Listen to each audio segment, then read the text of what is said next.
The Fall of Eclipsyn. Eclipsyn, a planet cradled at the edge of the cosmos, was a marvel of harmony.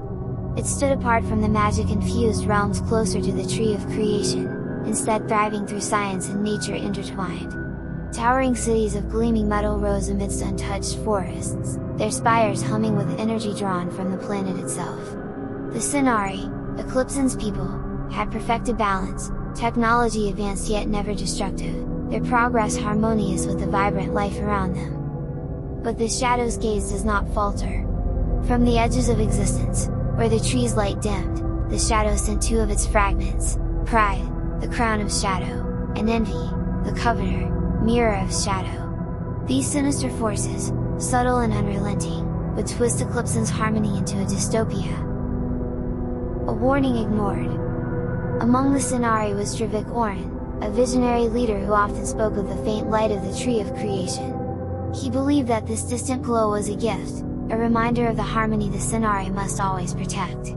He warned against arrogance and division, fearing the cracks they could cause in their unity. Yet another voice rose within the Synari's Council of Innovation, a voice that sowed doubt. Vera, a scientist of unparalleled skill, questioned the tree's influence. Why do we revere a light so faint it barely touches us? He argued. We do not need divine sparks. We are the true architects of Eclipsyn's brilliance. Pride, the crown of shadow, had found its instrument. It whispered to Vera in the stillness of his thoughts, why worship the tree when you surpass its creations? You are a god in your own right. The spread of envy. While Vera's prideful visions gained traction, envy, the coveter, crept through the hearts of the Synari. It began with murmurs, scientists jealous of their peers' advancements, families coveting the wealth of others, leaders quietly plotting to consolidate their power. The balance that defined Eclipsyn began to fray.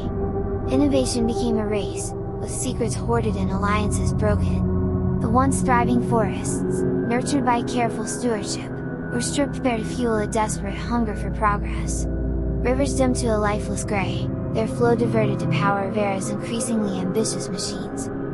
Drivik stood before the council, his voice echoing with urgency. We are tearing ourselves apart. Progress at the cost of harmony will lead to ruin. Eclipsyn's strength has always been balance, and now we abandon it for pride and envy. But his pleas fell on deaf ears. Vera, emboldened by the crown of shadow's whispers, dismissed him. Balance is stagnation, Drivik, we were meant to rise, to conquer, to eclipse even the stars themselves.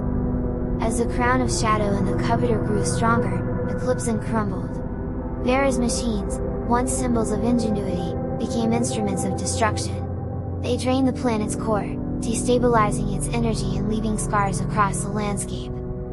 Nature, once a partner to the Synari's progress, became a victim. Forests turned to ash, and the air thickened with the acrid stench of industry. The moons, once luminous in the night sky, now hung behind a veil of toxic green smoke and shadow. The Synari, divided and blinded by their desires, turned on each other. Cities once united by a shared vision became battlegrounds.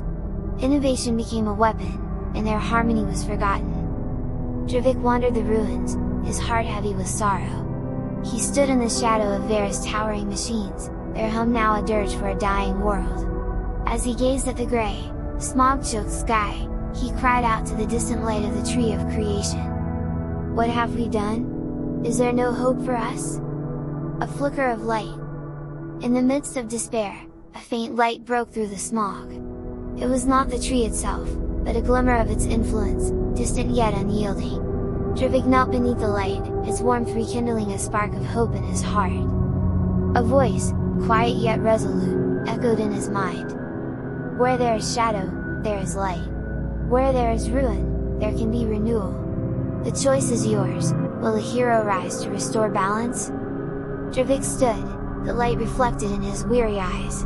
Eclipsyn's future hung in the balance, its fate resting on the choices yet to come. Eclipsyn, once a beacon of harmony, now lies broken under the weight of pride and envy. Yet the light remains, waiting for a hero to answer its call. Will someone rise to heal this fractured world? Or will Eclipsyn succumb entirely to the shadow's grasp?